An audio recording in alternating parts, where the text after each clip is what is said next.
প্রেমিকাকে পর্বতের ওপর নিয়ে গিয়ে মাঝরাতে ফেলে পালালো প্রেমিক।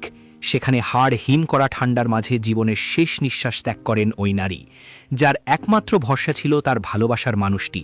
সেই মানুষটিই যে তার চরমতম বিপদের মুহূর্তে পিঠ টান দেবে, তা হয়তো স্বপ্নেও ভাবেননি ৩৩ বছর বয়সী কার্স্টিন গুটনা। অস্ট্রিয়ার সর্বোচ্চ পর্বতশৃঙ্গ গ্রোস গ্লকনারের বুকে ঘটে যাওয়া এই ঘটনা সারা বিশ্বের মানুষের মনে জন্ম দিয়েছে তীব্র ঘৃণার।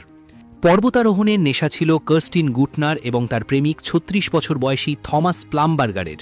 দুজনেই ছিলেন দীর্ঘদিনের অভিজ্ঞ পর্বতারোহী। পাহাড়ের নেশা আর একে অপরের প্রতি ভালোবাসা, এই দুয়ের টানেই তারা সিদ্ধান্ত নিয়েছিলেন অস্ট্রিয়ার সর্বোচ্চ চূড়া জয় করার। কিন্তু কে জানত এই অভিযানই হয়ে দাঁড়াবে তাদের সম্পর্কের এবং কার্স্টিনের জীবনের শেষ যাত্রা। অভিযানের শুরুটা ছিল বেশ উদ্দীপনাপূর্ণ, কিন্তু যাত্রাপথে দেরি হওয়া এবং প্রকৃতির রুদ্ররূপ পরিস্থিতিকে দ্রুত জটিল করে তোলে। পর্বতের আবহাওয়া যে কোনো মুহূর্তে বদলে যেতে পারে তা অভিজ্ঞ পর্বতারোহী হিসাবে তাদের অজানা ছিল না। তবুও তারা এগিয়ে যাচ্ছিলেন। যখন তারা পর্বতচূড়া থেকে মাত্র ১৫০ ফুট দূরে, ঠিক তখনই ঘটে বিপত্তি। মাঝরাতে তীব্র ঝড়ো হাওয়া আর অসহনীয় ঠান্ডা জেঁকে বসে তাদের ওপর। তাপমাত্রা হিমাঙ্কের এতটাই নিচে নেমে যায় যে কার্স্টিন হাইপোথার্মিয়ায় আক্রান্ত হয়ে পড়েন। শরীর অসাড় হয়ে আসছিল তার। বাঁচার জন্য প্রয়োজন ছিল সামান্য উষ্ণতা আর সঙ্গীর সহায়তা। অভিযোগ উঠেছে সেই মুহূর্তে জীবন প্রয়াণের সন্ধিক্ষণে দাঁড়িয়ে থাকা কার্স্টিনকে বাঁচানোর মতো প্রয়োজনীয় সরঞ্জাম থমাসের কাছেই ছিল। বাঁচার জন্য অত্যন্ত জরুরি বিবিএক স্যাক বা বিশেষ ধরনের স্লিপিং ব্যাগ এবং কম্বল ছিল থমাসের জিম্মায়।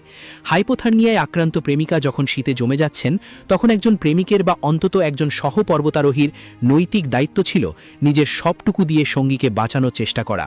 কিন্তু থমাস যা করলেন তা শুনে শিউরে উঠেছে গোটা বিশ্ব। অভিযোগ অনুযায়ী সেই জীবনদায়ী সরঞ্জাম কার্স্টিনকে না দিয়ে তাকে ওই প্রয়াণকূপের মতো ঠান্ডায় একা ফেলে রেখে নিজের প্রাণ বাঁচাতে নিচে নেমে আসেন থমাস। যে মানুষটিকে ভালোবেসে পাহাড়ের চূড়ায় ওঠার স্বপ্ন দেখেছিলেন কার্স্টিন, সেই মানুষটি তাকে প্রয়াণের মুখে ফেলে পালিয়ে গেলেন। অন্ধকার রাতে তুষার ঝড়ের মধ্যে একা অসহায় অবস্থায় ধীরে ধীরে প্রয়াণের কোলে ঢলে পড়েন কার্স্টিন।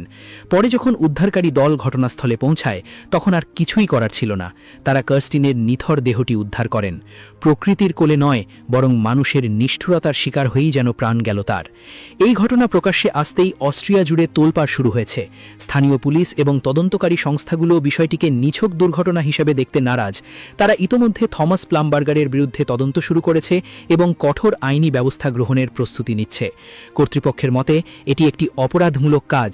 একজন সঙ্গীকে, বিশেষ করে যিনি অসুস্থ এবং নড়াচড়া করতে অক্ষম, তাকে অমন ভয়ঙ্কর পরিস্থিতিতে ফেলে আসা প্রাণ কেড়ে নেবার শামিল। আন্তর্জাতিক পর্বতারোহণ সমাজের মধ্যেও এই ঘটনা গভীর ক্ষোভ ও শোকের ছায়া ফেলেছে। পর্বতারোহণের একটি অলিখিত নিয়ম হল কখনো সঙ্গীকে ফেলে যেও না। সেখানে একজন অভিজ্ঞ আরোহী হয়ে থমাস কিভাবে এমন কাজ করলেন তা নিয়ে প্রশ্ন উঠছে। প্রেমের সম্পর্ক তো দূরের কথা, সামান্য মানবিকতাটুকুও কি তার মধ্যে অবশিষ্ট ছিল না? কার্স্টিনের প্রয়াণ আমাদের চোখে আঙুল দিয়ে দেখিয়ে দিল, পাহাড়ের উচ্চতার চেয়েও মানুষের মনের নিচতা কখনো কখনো অনেক বেশি গভীর হতে পারে। গ্রোস গ্লকনারের তুষার হয়তো একদিন গলে যাবে, কিন্তু থমাসের এই কপটতার দাগ কি কোনোদিন মুছবে? ভালোবাসার মোড়কে এমন নিষ্ঠুরতা যেন আর কারো জীবনে না ঘটে।